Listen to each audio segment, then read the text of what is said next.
she'll affiliate of our network, and she'll tell us about the mass shift in the lattice Hamiltonian approach to the Schwinger model. So please. Okay, so thanks a lot for the invitation. I will talk about some work that I did with Ross Dempsey, who's a grad student at Princeton, Igor Klebanov, who probably everybody knows by now, and Bernardo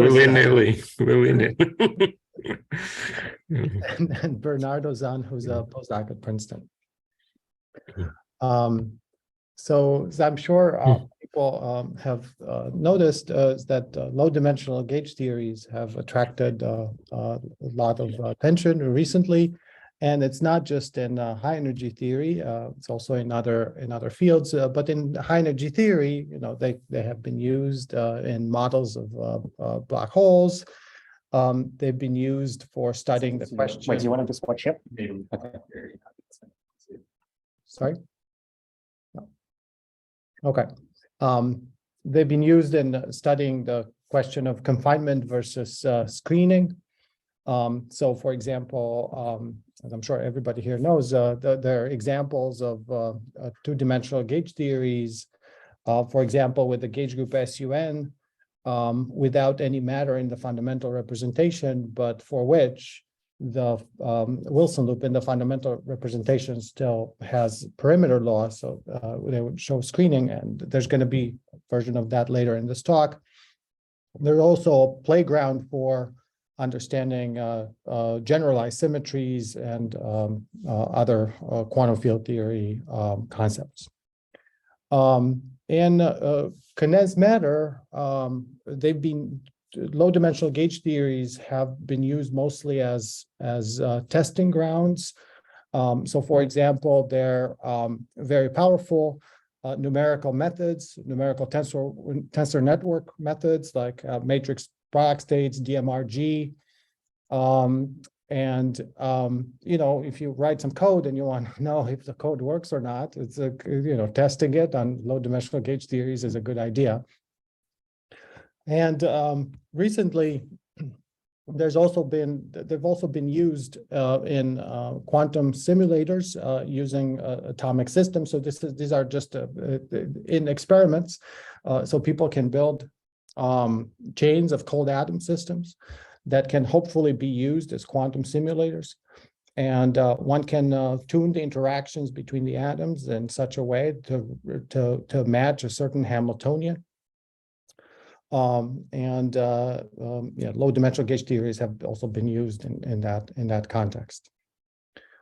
So in this talk, I will talk about the relation between two theories that were invented recently. One of them is the Schwinger model. Well, not so recent, which is the Schwinger model is 1+1 dimensional QED. It's from 1962. And the other theory is the lattice discretization of the Schwinger model, where we discretize only space and time will still be continuous. And this was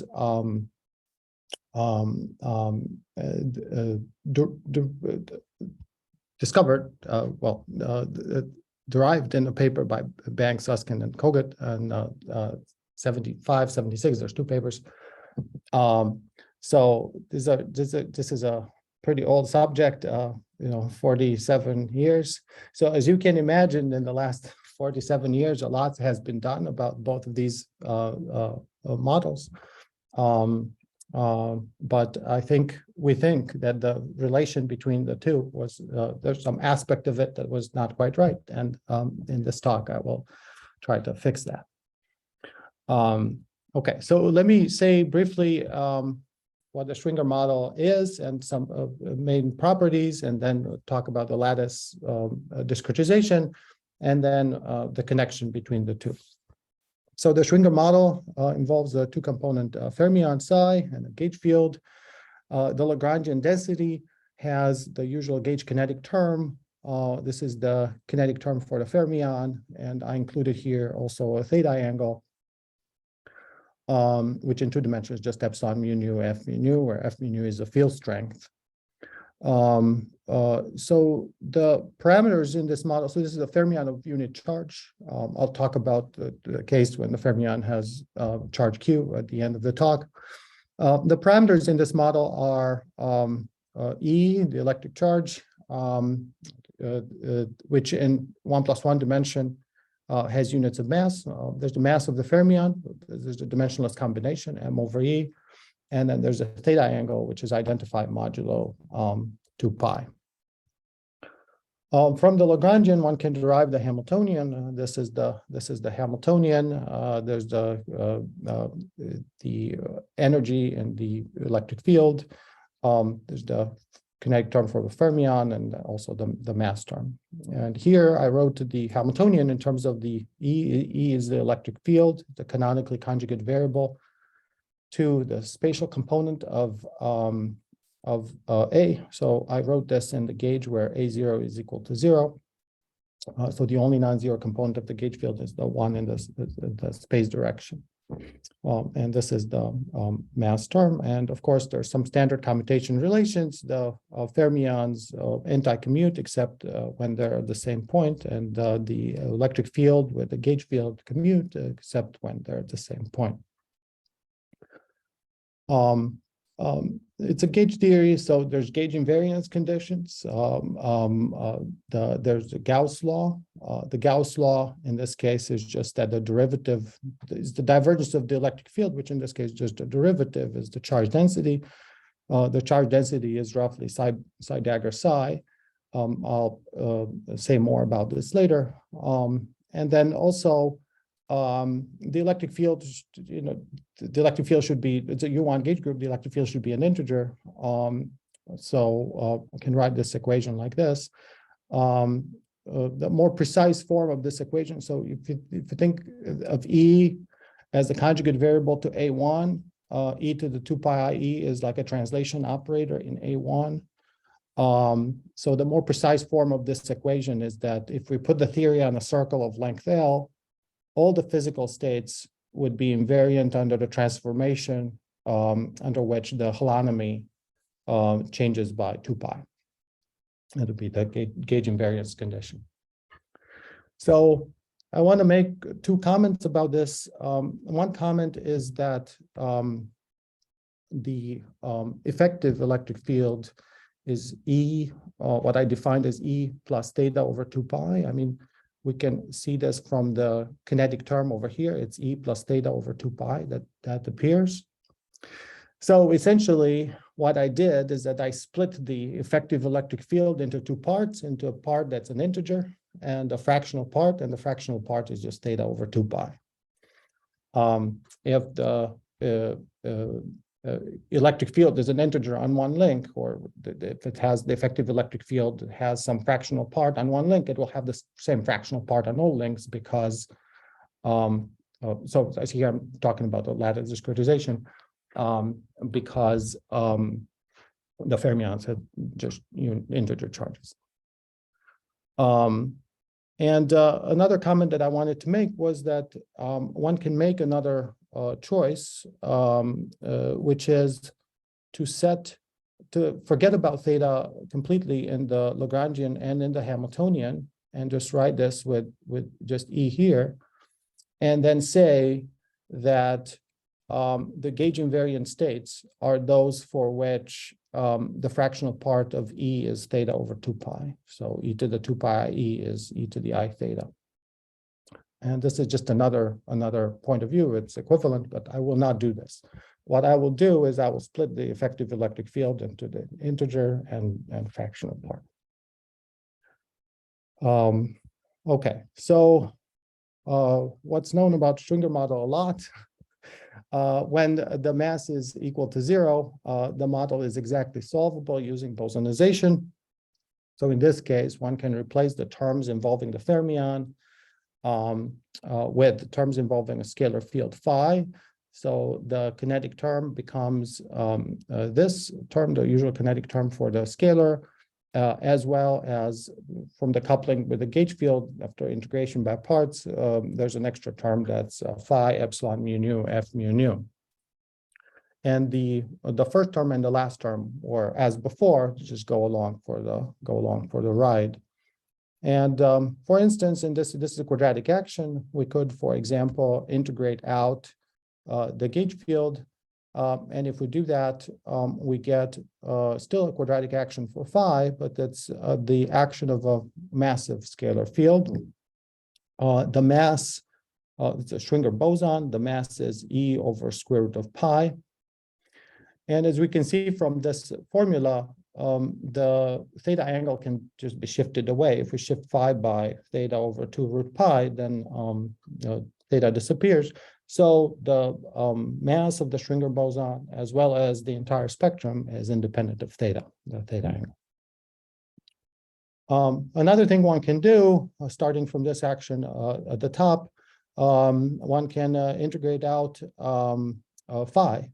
And then if we integrate out phi in the gauge, for example, where A1 is equal to 0, we can get some effective Lagrangian for A0, which looks like this.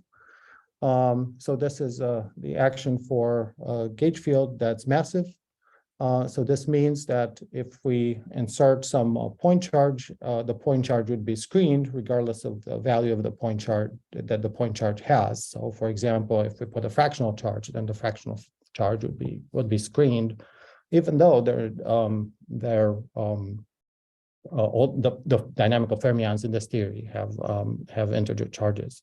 The more precise way of saying this is that, for example, if the fermion had charge 2 and you insert an external charge 1, that charge would be screened. This is what this means. Okay, so I think that's well, I see. Yeah, one more thing about the Schwinger model: what happens when the mass is non-zero? When the mass is non-zero, it's no longer exactly solvable. So adding the mass in the bosonide language means adding this term proportional to cosine of something times phi. But of course, one can do perturbation theory and a small mass. And another thing about the model is that we can, if we go away from small mass, we can just look at the phase diagram as a function of mass and a function of the theta angle. And at theta equal pi, this phase diagram has a line of first order phase transitions that ends at a critical point, and the critical point is in the same universality class as the Ising CFT. Why is that?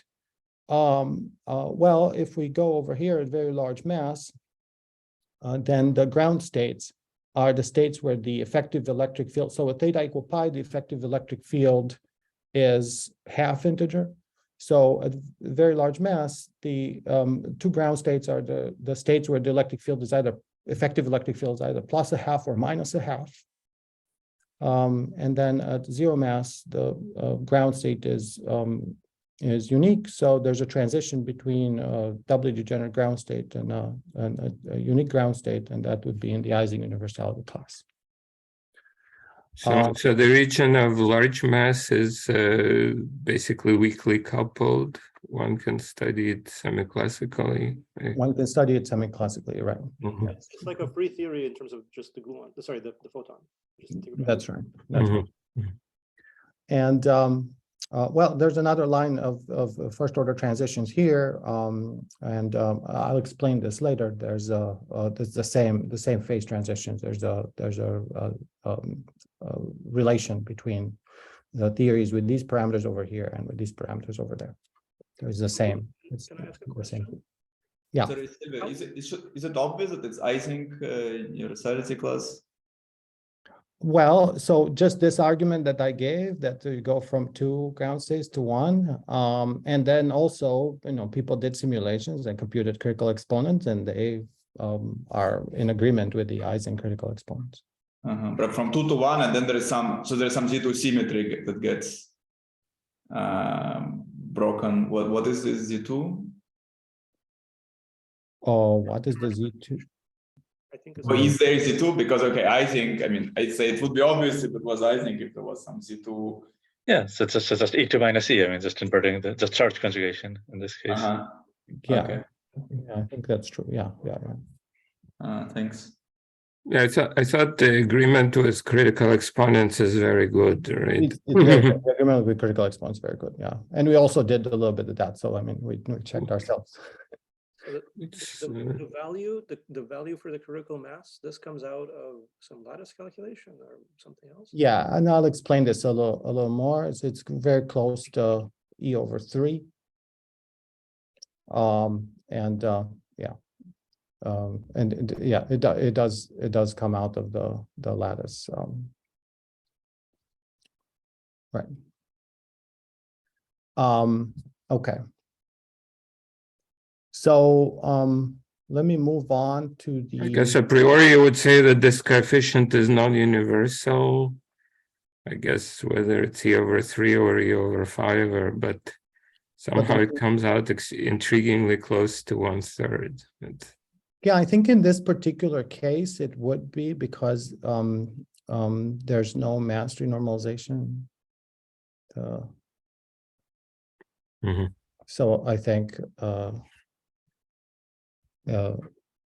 right, but the more conservative thing one can say is that in the specific lattice realization, the critical mass would be close to E over 3. Yeah.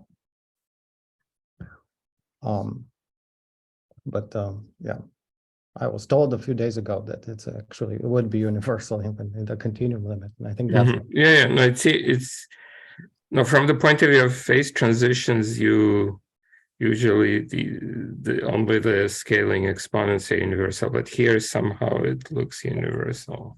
Yeah, and the reason for that, for example, in the ON model or something like that, the reason for that is that the critical, you have to subtract some infinity in order to get a finite value for the critical coupling. But here there's no such thing. Right. Anyway, okay, good. So the lattice discretization. So the idea in these papers by Banks, Susskind, and Kogut was to the fermion has 2 components, and the idea was to discretize the top component of the fermion and the bottom component of the fermion on alternating lattice points. And for this construction to work properly, the actual basis of gamma matrices is very important. So this is the basis of gamma matrices that is being used. So in particular, the chirality matrix here, gamma 5, is just sigma 1. So it's not diagonal, it's off diagonal, 0, 1, 1, 0.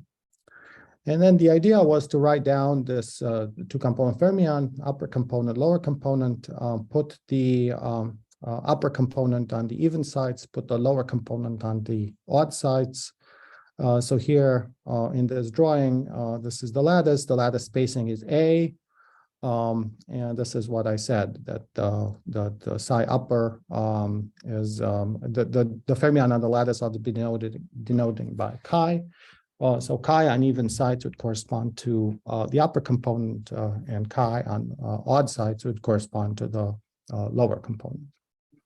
And then if we have the upper component on some sides and the lower component on some other sides, you might be concerned is like, where's the gauge field? Is the gauge field between every other between consecutive sides, or between every other side, or like where is the gauge field? And this can be seen from the and this is where the basis of gamma matrix is very important. So from the fermion kinetic term, this is just if we rewrite it in terms of the upper and lower component, we see that as the upper component dagger times d plus IA times the lower component, and then the complex conjugate of that. So the gauge field is connects the upper component to the lower component in this basis for gamma matrices. So this shows that in the lattice version, the gauge field should actually be on every link, like in a usual lattice gauge theory. So the electric field, so the gauge field, instead of A1, it's customary to think about these unitary operators, which should be thought of e to the I lattice spacing times A1. And instead of the electric field, I'll just the lattice electric field that lives on the links would be denoted by L sub n. Okay, so the lattice Hamiltonian is then this. So it's the kinetic term of the electric field energy over here. And then there's the term that comes from the kinetic term of the fermions. It looks like a hopping term on the lattice, and also a term that involves the mass, which is chi dagger chi with a -1 to the n. And the reason for that is, of course, also comes down to what the gamma matrices are. In the continuum, the mass term had the gamma 0, and now in these conventions, gamma 0 is sigma 3. So it would have a psi dagger up, psi up, minus psi dagger down, psi down. So on the lattice discretization, it would have this -1 to the n. There's the standard commutational relations, chi and chi dagger anti-commute, except when they're on the same site, and the gauge field, the electric field, and these U variables commute, except when they're on the same site.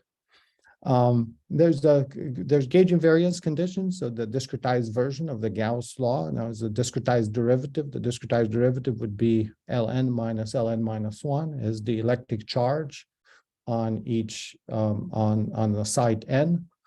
And that electric charge is chi dagger chi up to a normal ordering ambiguity, up to a constant, and that constant is taken to be this, and I will explain where this thing comes from. That's probably the most important thing in this model, is this Gauss law.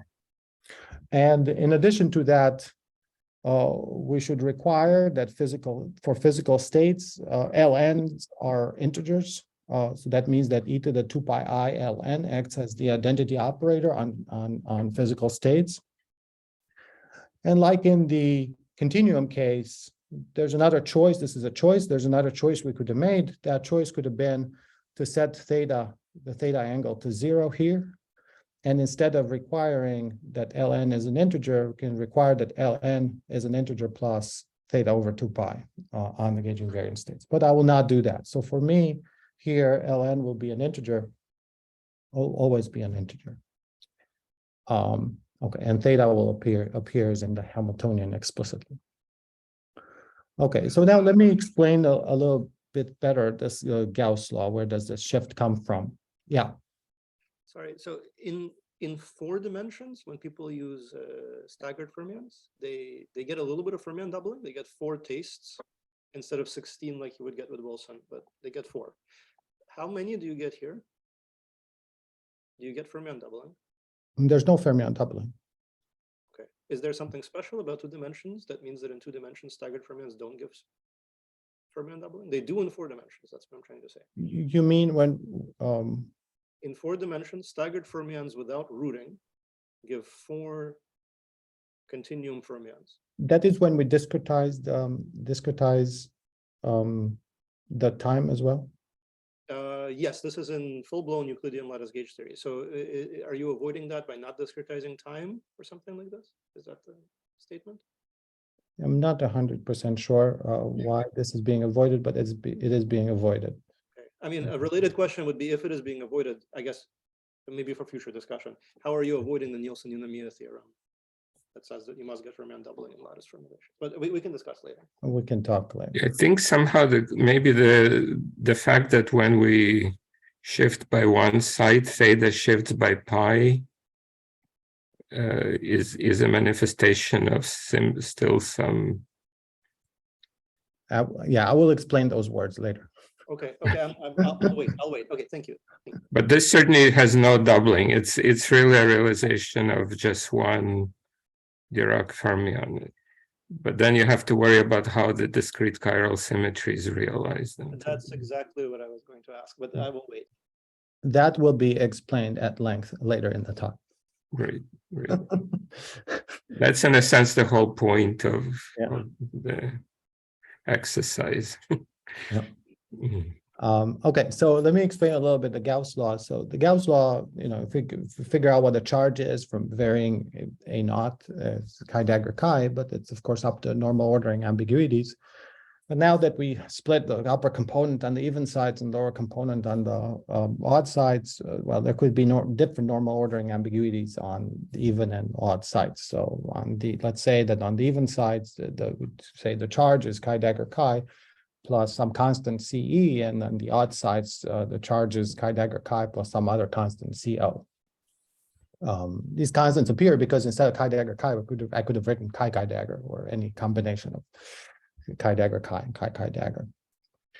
But we can get some constraint on what CE and CO can be if we think about charge conjugation. So if we have n sites, just think about, don't think about the gauge field, just think about the fermions. We have a fermionic Fock space that has 2 to the n states because each side can be empty or filled. And with these assignments, the total charge ranges between the value when the sites are all empty, which is CE times the number of even sites plus CO times the number of odd sites. So it's this value, the minimum charge. And the maximum charge is when the states are all filled. And in that case, it's the minimum charge plus n because each fermion has charge 1.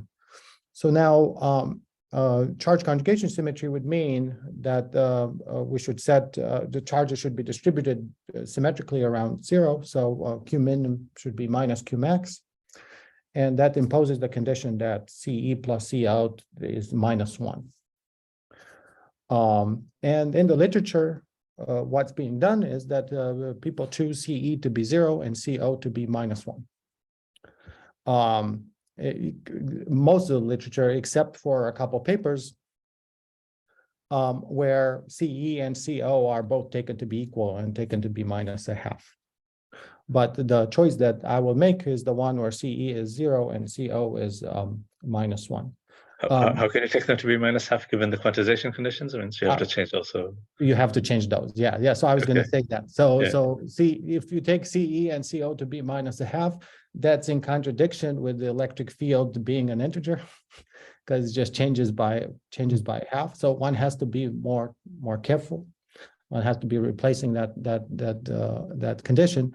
And in our paper, we actually give the mapping between this case where CE is 0 and CO is minus 1, and the one where they're both equal to minus a half. In any case, I won't do that. I will just Yeah, I think in all the literature, pretty much this was not used. I mean, we sort of found this paper, but I don't think it was used in the numerical work at all. There were no follow-ups really.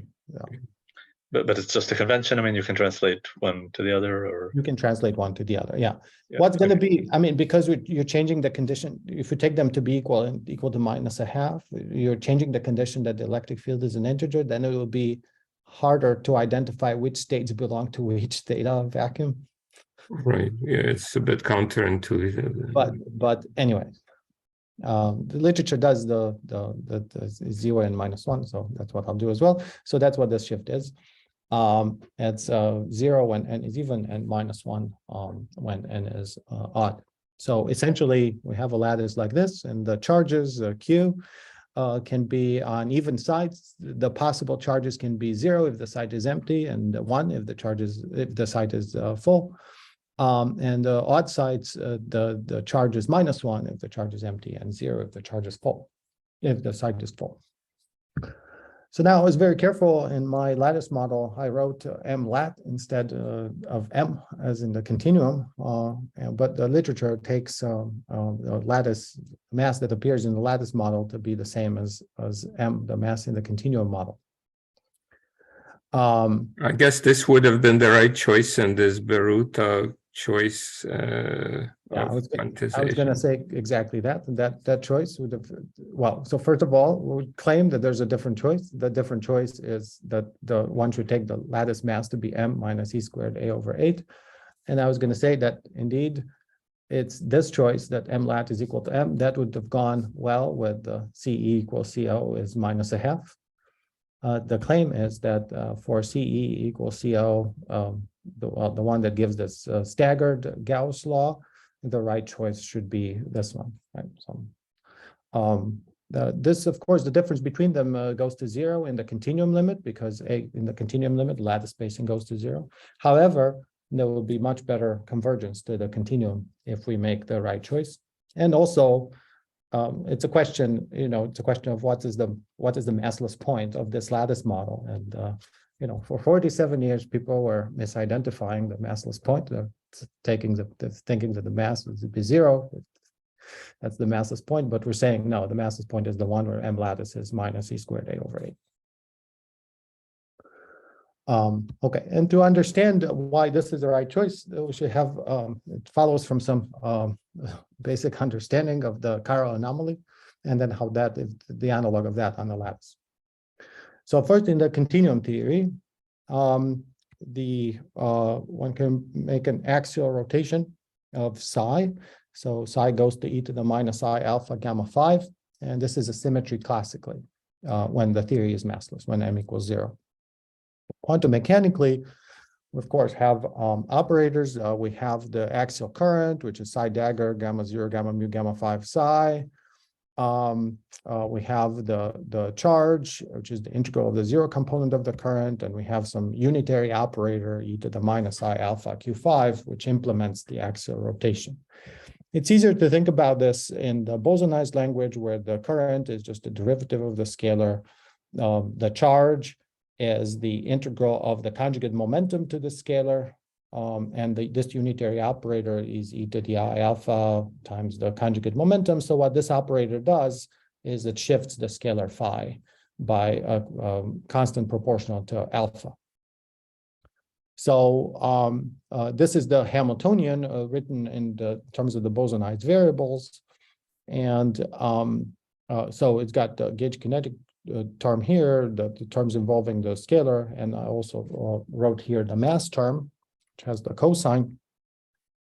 And what the anomaly is that this symmetry is not a symmetry at the quantum level. So in particular, even though these operators here are gauge invariant, they do not commute with the Hamiltonian. So that's the V alpha, so the charge and this unitary operator, they don't commute with the Hamiltonian when m is 0. Why don't they commute with the Hamiltonian? Well, because of this phi that appears here. Pi doesn't commute with phi, so therefore Q5 and V alpha will not commute with this first term over here. However, what this unitary operator does is that it shifts phi by some constant proportional to alpha. So imagine shifting phi by such a thing. That shift can be absorbed by changing theta. So if we conjugate the Hamiltonian with V alpha, we go from the Hamiltonian with some theta angle to the Hamiltonian with some other theta angle. So a chiral rotation, this is what I just said, the chiral rotation shifts phi by alpha over root pi. So if you conjugate the Hamiltonian, you get the Hamiltonian theta is theta plus 2 alpha. This is another way of seeing that the spectrum that at 0 mass does not depend on theta. If the Hamiltonian with some value of theta is unitarily equivalent to the Hamiltonian with some other value of theta. So now something special happens in my conventions for alpha equals pi over 2. So in general, this mass term here changes to something else. But when alpha is pi over 2, the shift is such that the cosine just changes sign. So this V pi over 2 sends psi dagger psi to minus psi dagger psi, or in the bosonized version, flips the sign of the cosine. So this particular V pi over 2, if we conjugate the Hamiltonian by it, we shift the theta angle by pi and we flip the sign of the mass. So that sort of explains the relation between the phase diagram that I was showing at the beginning of the phase transitions. The theta equal pi and positive mass are the same as the phase transitions, theta equals 0 and negative mass. So that's what I wanted to say about the continuum model. So now the question is, does any of this generalize to the lattice model? So on the lattice model, in the lattice model, because we split the fermion on sort of from the continuum on two sides, is the translation by two sides that would correspond to a translation in the infinitesimal translation in the continuum limit. So that leaves us with the possibility of, contemplating the translation by one side. So translation by one side would then correspond because it changes it maps the upper component to the lower component of the fermion in the continuum. It is a Z2 axial transformation, and in fact is the transformation when alpha is equal to pi over 2, because e to the minus I pi over 2 times gamma 5 is proportional to this sigma 1 matrix. So it's the translation by one side that should correspond to this v pi over 2 in the continuum. However, on the lattice, we have the main obstacle is that it wasn't there in the continuum limit. The main obstacle is the Gauss law actually is not invariant under the translation by one side. So naively, at least, I mean, there's no way this translation by one side could be useful. But nevertheless, we can persist and we can try. Actually, just a question generally for the audience. I mean, in the old papers and reviews of staggered fermions, it does say that translation by one side is the remnant of chiral transformations. But somehow, sometimes people are not careful about this Gauss law, or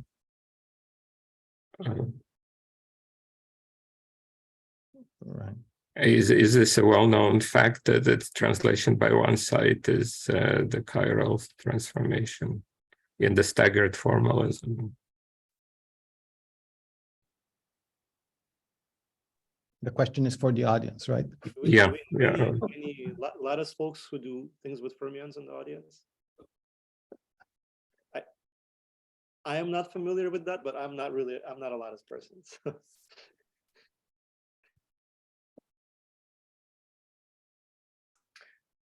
Yeah, I don't know either. What happens? Yeah, don't recall. Mm-hmm. Yeah, I'm sorry, me neither. I don't know. Okay. But it's a good question. I think this is something I'll have a look at. Okay. Yeah, we saw it, for example, in some old review by Susskind. And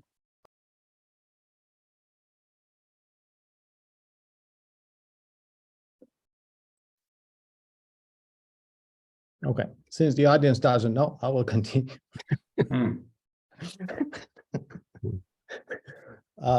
So we can still persist and try to define a unitary operator that shifts everything by one side. So it shifts the fermion by one side, it shifts the gauge field by one side. However, the Gauss law is not invariant. So okay, so let's see how it changes. So first, the charges Qn are defined with this shift. So if we shift the fermions, the charges shift, but up to this -1 to the n. Now, if we wanted to preserve the Gauss law, so Ln minus Ln minus 1 should be Qn. So we should postulate that what Ln does is it changes to Ln plus 1 plus this -1 to the n over 2, such that when you take the difference of two consecutive ones, you get the -1 to the n. However, if we do that, then an integer electric field becomes a half integer electric field. So we should just add an extra half integer, say 1/2, in order for the electric field to stay an integer.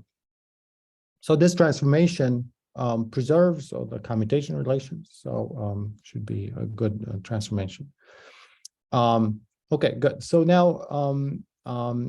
if we should see what that does when we act on the Hamiltonians. Just as a reminder, in the continuum, we found that this v pi over 2 it changes theta by pi and mass to -m. On the lattice, if we conjugate the Hamiltonian with v, well, because of this plus 1/2 over here, we change theta by pi. So that's absorbed in here. However, there's two extra terms that come from this purple term here that, we have to square this expression, and we have cross terms as well as the square of this. and that's given by the last term over here. However, we can use the Gauss law. This term involves differences of the electric field on a consecutive site, so we can use the Gauss law and rewrite it in terms of the fermions. And if we do that, this actually gives an extra mass term. So what happens on the lattice is that if we conjugate H, we shift theta by pi, and also shift the mass by minus E squared. We flip the sign of the mass, and then we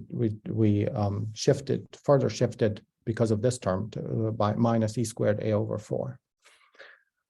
Trivially, we can rewrite this by subtracting and adding E squared A over 8. So here I just subtracted and added, and here I just split this minus E squared A over 4 into two pieces that are both minus E squared A over 8. So what this expression shows that what changes sign on the lattice, so in the continuum, it was M that changed sign under this transformation. On the lattice, what changes sign is M lattice plus E squared A over 8. So we should identify, instead of identifying M lattice equals M, we should identify M lattice plus E squared A over 8 with M. So M lattice would then be M minus E squared A over 8. Okay, so that's essentially the main point of the talk. That this is the right mass to one should take on the lattice. So as I said, the difference goes away in the continuum, but the convergence is much better. So this improves the numerics on, for example, if we do numerics on the circle with periodic boundary conditions, or if we look at the lattice strong coupling expansion, or if we do numerics on the line with open boundary conditions. So this is what I wanted to say next, give examples of how this improves things, and then I'll make some comments about the Chorley model if I have time. Can I ask a question? Yeah. So this is very cool. Did you by any chance check whether the Dirac operator that results from your construction satisfies the Ginzburg-Wilson relation? That's what's supposed to happen in situations when you don't get fermion doubling, I think. No, I haven't thought about it. This is an equation that says that the anti-commutator of the Dirac operator with gamma 5 is equal to the lattice spacing times d gamma 5 d, where d is the Dirac operator. Okay, I was not aware of this relation. That's a relation that was derived by Ginzburg and Wilson like at 85. And nobody had a solution to this equation until much later, when people discovered overlap fermions and domain wall fermions and whatever in general. And it sounds like what you constructed probably satisfies this relation. Yeah, can you send me this relation? Yeah, thank you. I can send you a link. Yeah. Yeah, thank you.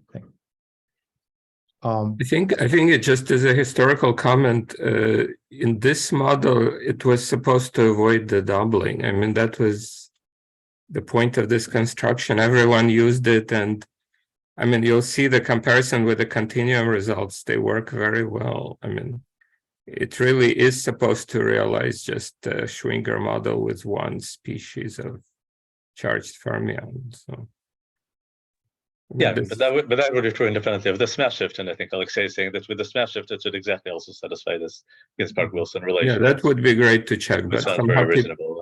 Yeah, still it would be nice, I mean, to check that. I mean, also for whatever reasons, people never worried about doubling in this particular model.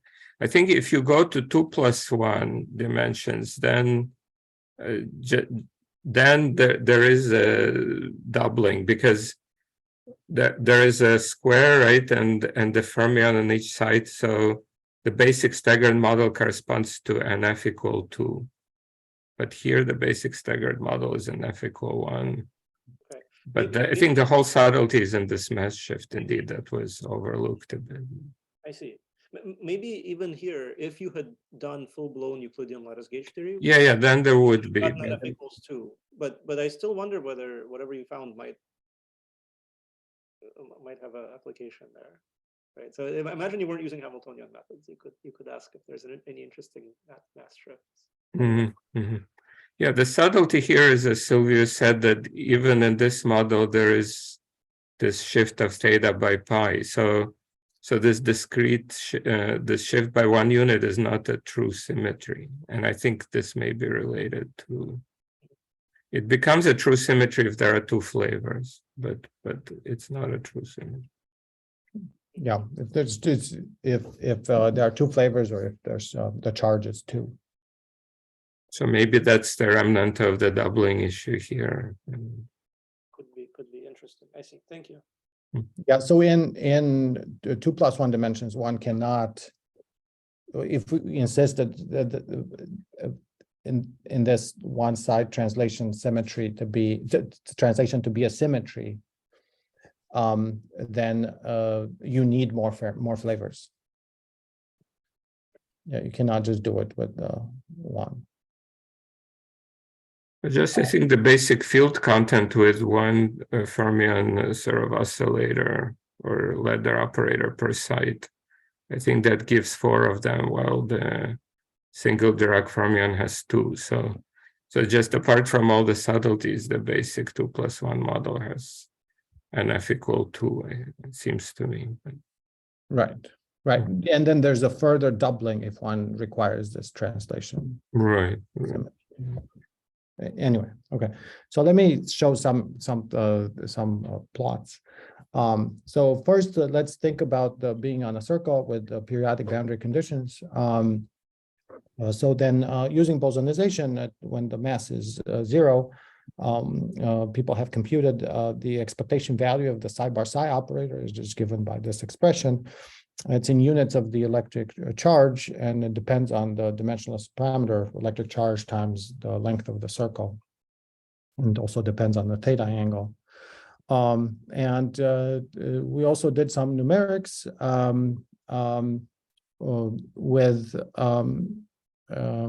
so this expression here is the orange line in my plot, and the triangles or the circles are results of numerics without the shift for the triangles and with the mass shift for the circles.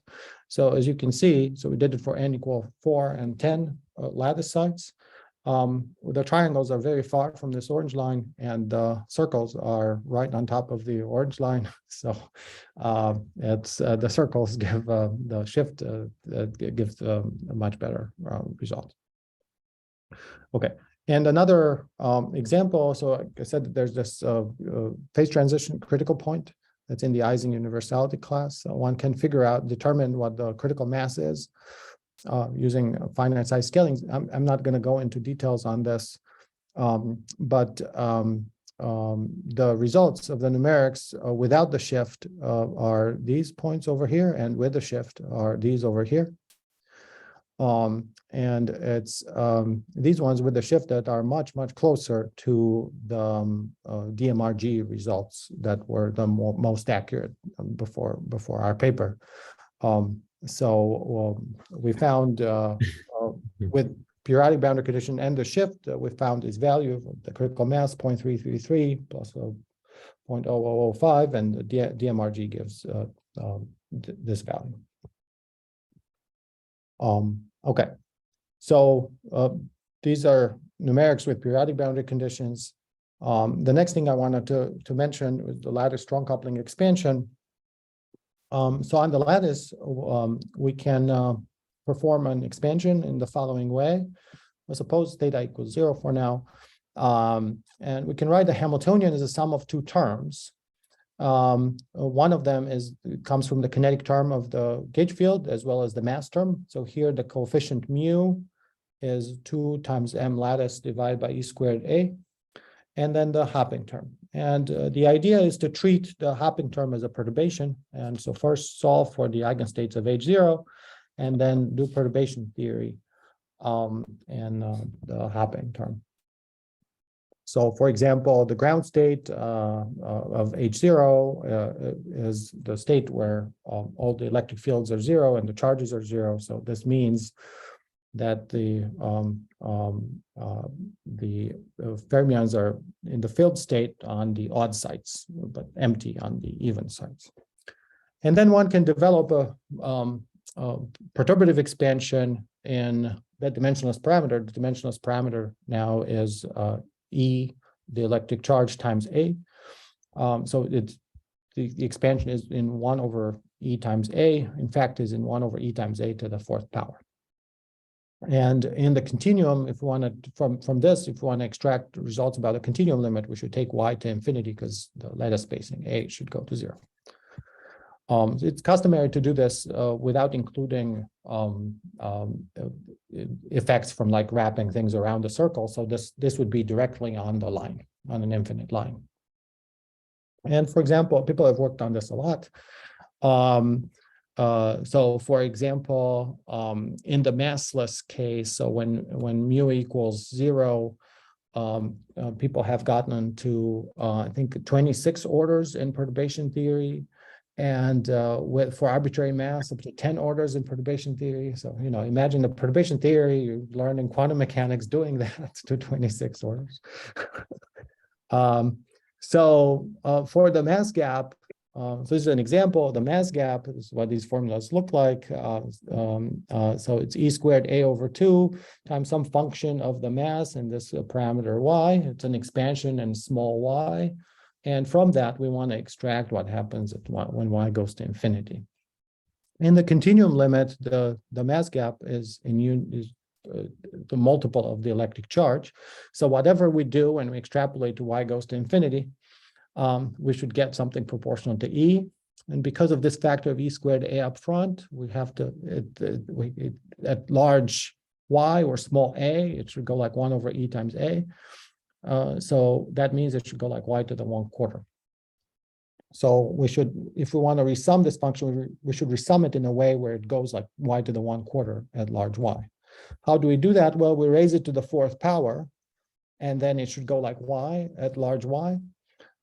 And to accomplish that, we can just do a pad-a resummation where the order of the numerator is 1 more than the order of the denominator. So for this expression here, this is what that result would look like. The result for the mass gap. And now it's extremely important what the mass shift is, because the quantity that appears here, mu, involves the lattice mass. So, for example, if we want to study the massless theory in the continuum limit, and we didn't know about the mass shift, we'd plug in m lat equals 0. If we know about the mass shift, we'd plug in m lat is whatever I said in the previously, minus e squared a over 8, which gives mu equals -1/4. So with mu equals 0, if we plug mu equals 0 into this formula, we get this answer, 0.77. If we plug in mu equals -1/4, we get this other answer, very different. In the massless theory, we know exactly what answer we should get. It is the mass of the Schwinger boson. It's E over square root of pi, which is 0.564. So very far from the result without the mass shift, and very close to the result with the mass shift. In the old papers, they always complained about this not working well, and because they were always plugging in mu equals 0. Right. Some people even did very high order strong coupling expansion. It still wasn't working well. Right. Yeah, of course, this is just with some, this is the 2-1 pad-a. If I do the 2-1 pad-a with a shifted mass, it's pretty close. With a non-shifted mass, it's pretty far. But if we were to include high orders, then this one with mu equals 0 would get closer. However, one has to go to many more orders. Okay, so then the last comparison that I wanted to mention was about open boundary conditions. So when there's so this is like studying a finite chain that in the continuum would correspond to the theory on interval, and then we can just take the size of the interval to infinity. So with open boundary conditions, we can just completely integrate out the gauge field using the Gauss law. So we can just solve for the electric fields in terms of the fermions at the expense of having a non-local interaction of the fermions. And then, as I said, there's 2 extrapolations that one has to make. One of them is to take the number of lattice sites to infinity, and the other one to take the lattice spacing to 0. This is a plot of those extrapolations. The only thing in this plot that is I want to point to is this over here.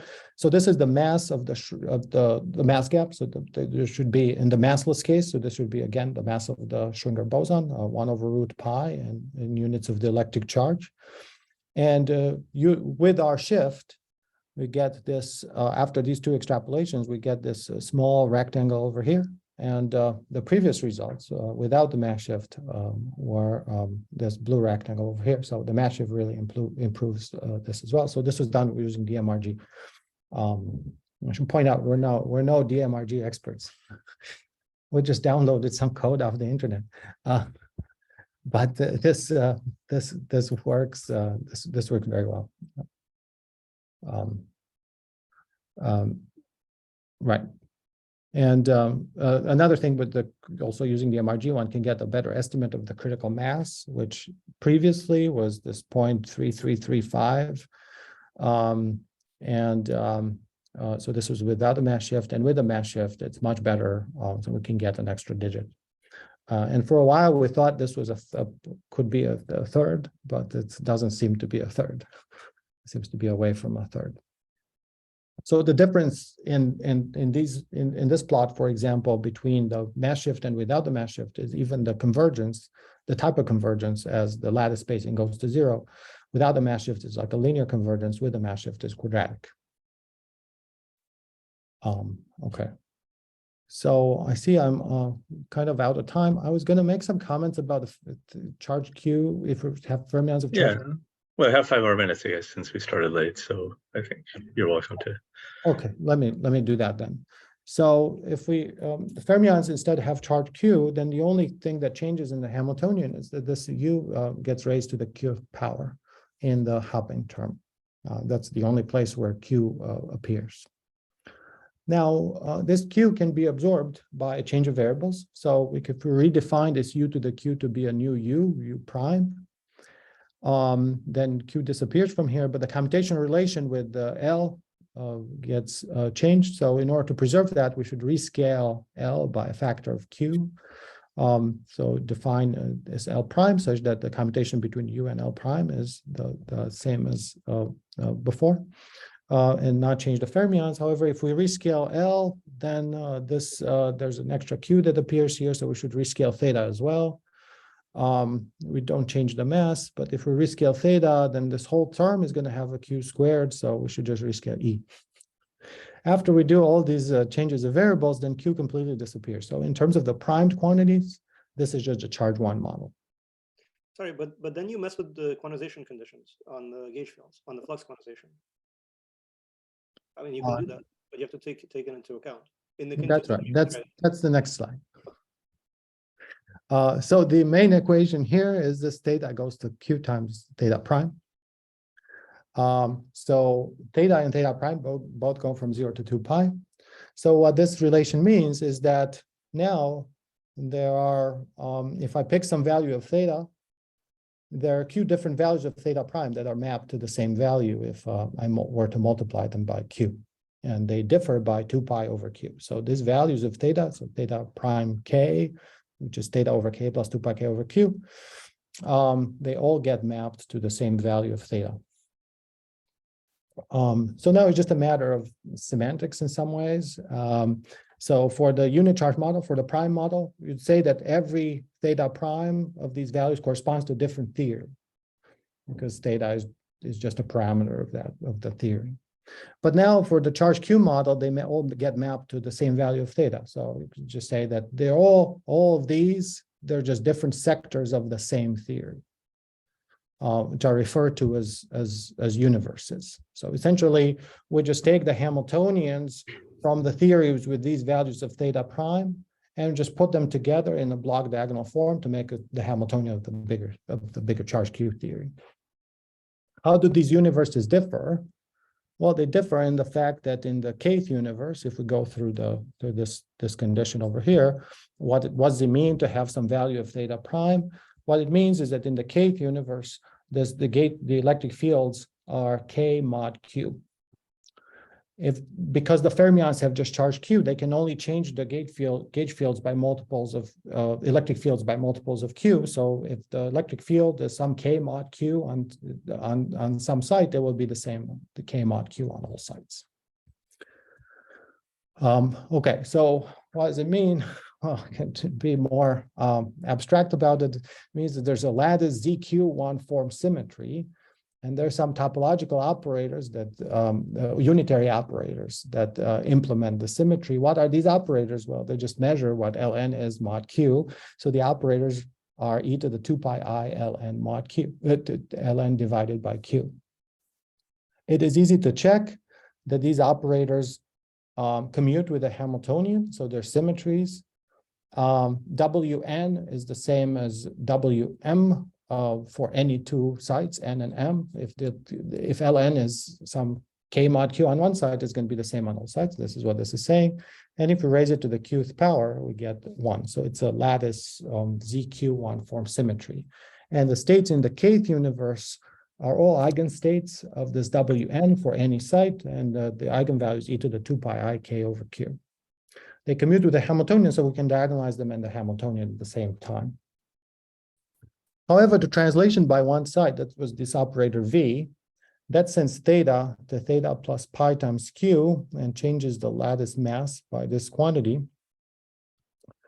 So now, in general, this isn't a symmetry, but if q is even and the theory is taken to be at the massless point, then this can be interpreted as a true symmetry. So for even q and the massless point, one can modify the expression for V that I showed you before in such a way that V is a true symmetry. So that means that V preserves the Hamiltonian. However, V does not commute with the lattice ZQ1 form symmetry. In fact, it anti-commutes with the lattice one form symmetry operators.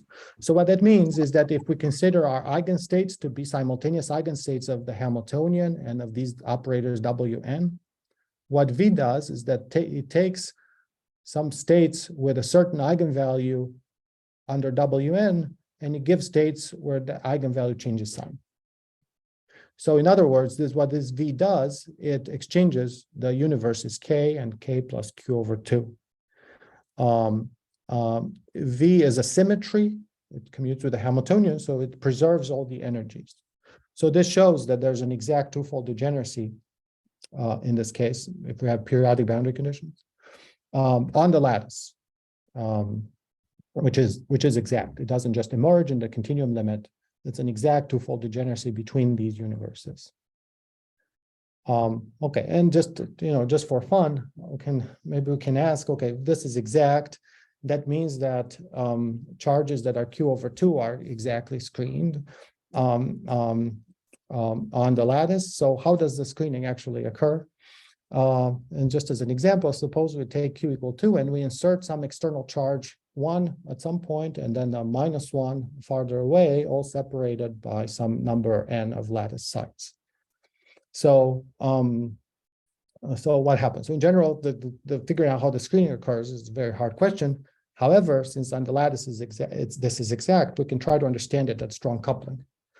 So at strong coupling, we can ignore lattice strong coupling. So there we can ignore the hopping term, and we can, all the states would be simultaneous eigenstates of the charge operators and the electric fields. So the picture looks like this. So the charges are all 0 and the electric fields are all 0 up until the point where we insert this external charge. Then the electric field is going to hop by 1. And then what's going to happen afterwards? What's going to happen afterwards is the state that we obtain if we act on the vacuum with this operator V that shifts by one site. But the shift by one site changes the charges. Instead of having charges 0 everywhere, it's 2 minus 2, 2 minus 2, and so on. So this is exactly what's going to happen. So the charges here are -2, 2, -2, 2, -2, 2, and so on. And what they do is they make the electric field go between 1 and -1. So it's 1, -1, 1, -1, 1, -1, and so on, up until we put the charge that's -1. And then that afterwards, the electric field just goes to 0. Why is this screening? Well, we can just look at what the energy of this state is. So there's energy because of the gauge field here is 1 or -1. So there's energy because of that. It's it's E squared A over 2 times the number of links on which the gauge field is 1 or -1. It's this. But then there's also difference in energy because there's because of this mass term in the Hamiltonian. So the lattice mass, which is given by this, if we add them together, we get an energy difference between the state and the state where the electric field was all 0, equal to E squared A over 2.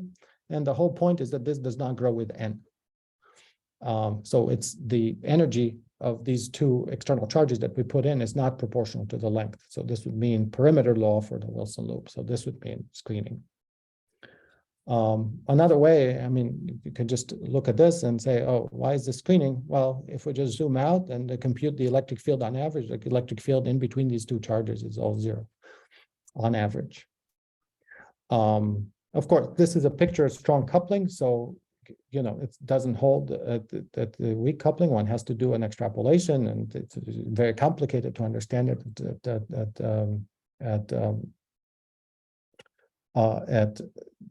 in the continuum limit. But this is what the picture is on the lattice.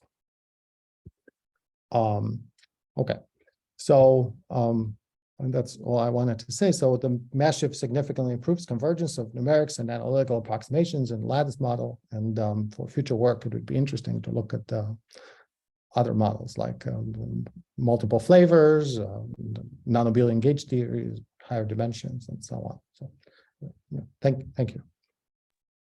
Okay, thank you very much. Thank you. So any further questions? I have a remark about the slide 26, just the one before this. Yes. You mentioned that it's difficult to understand screening in the continuum limit in this case, but I think there's a straightforward argument using a Tupton anomaly matching. So Right. The point is that when you put in the charge Q model, you put a charge 1 down. Yeah. If you cross the charge 1, you go from one universe to the other. Right. But the universes are degenerate.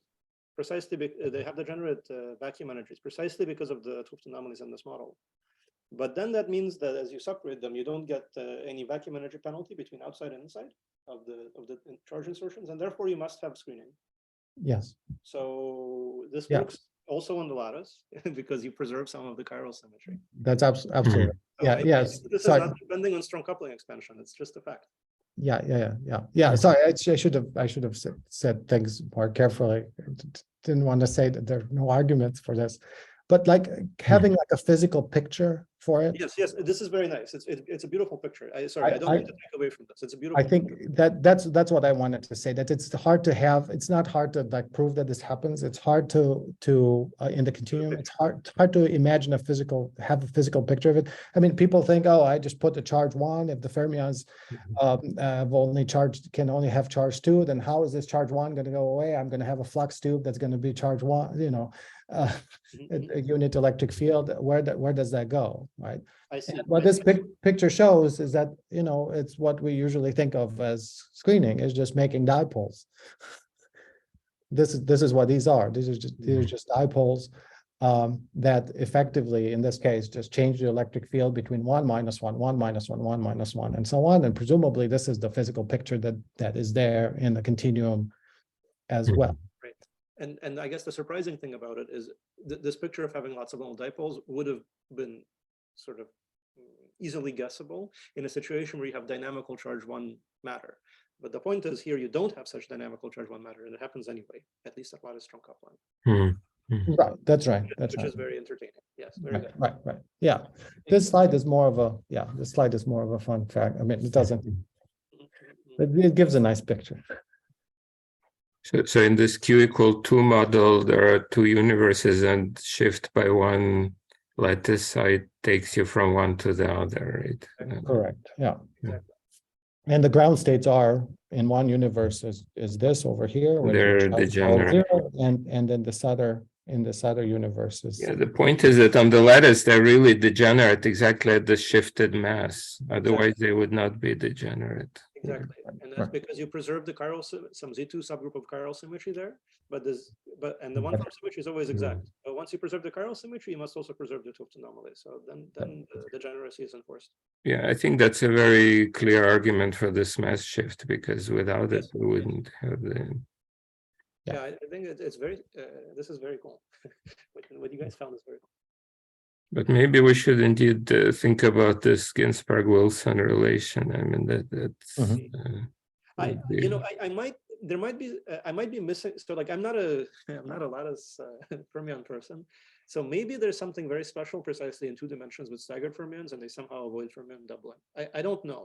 No, but there is always less doubling seemingly in this Hamiltonian with continuous time than in the Euclidean. There is a factor of 2 less somehow.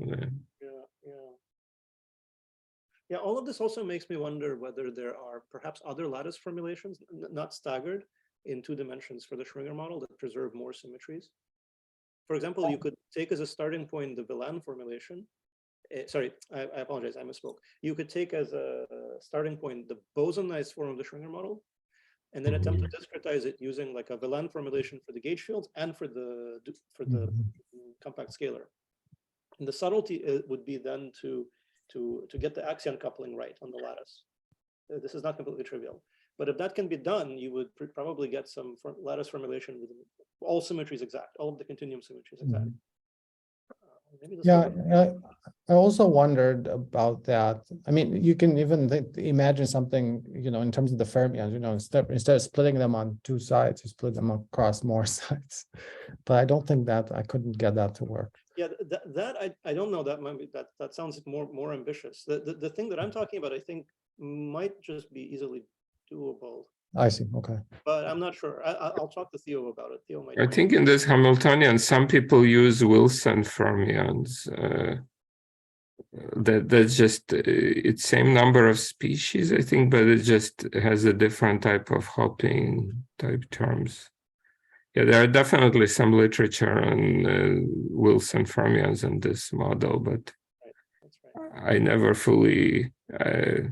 I know the references, but I never fully sort of read it. But that's another option, I think. Very interesting.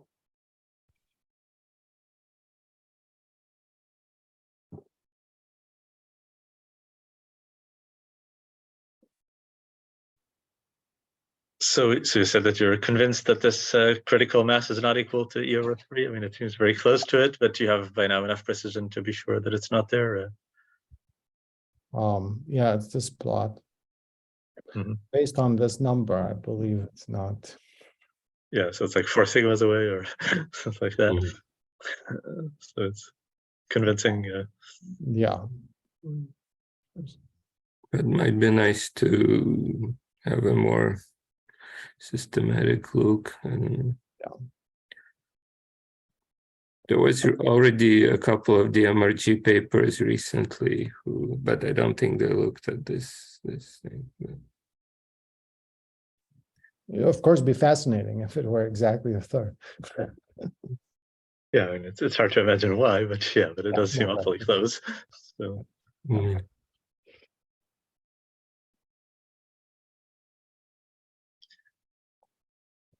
And in this bosonized massive theory, you can somehow use integrability. I mean, it's not useful enough to solve things.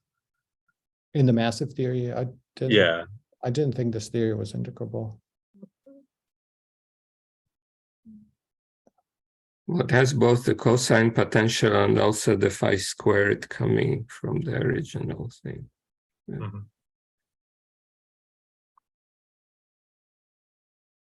Right. Yeah. Okay.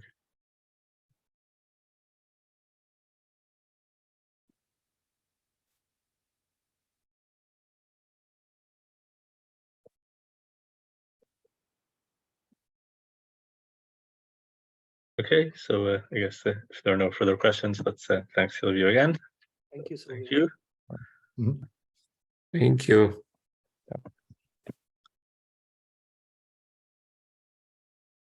And okay, so I guess we'll see when to have the next meetings Yeah, in a few weeks, we'll try probably. to schedule And something. yeah, I soon. guess maybe already after the holidays, but yeah, we'll Right. see. Right. Mhm. Okay, so goodbye, everybody. Bye. Bye. Bye. Bye-bye.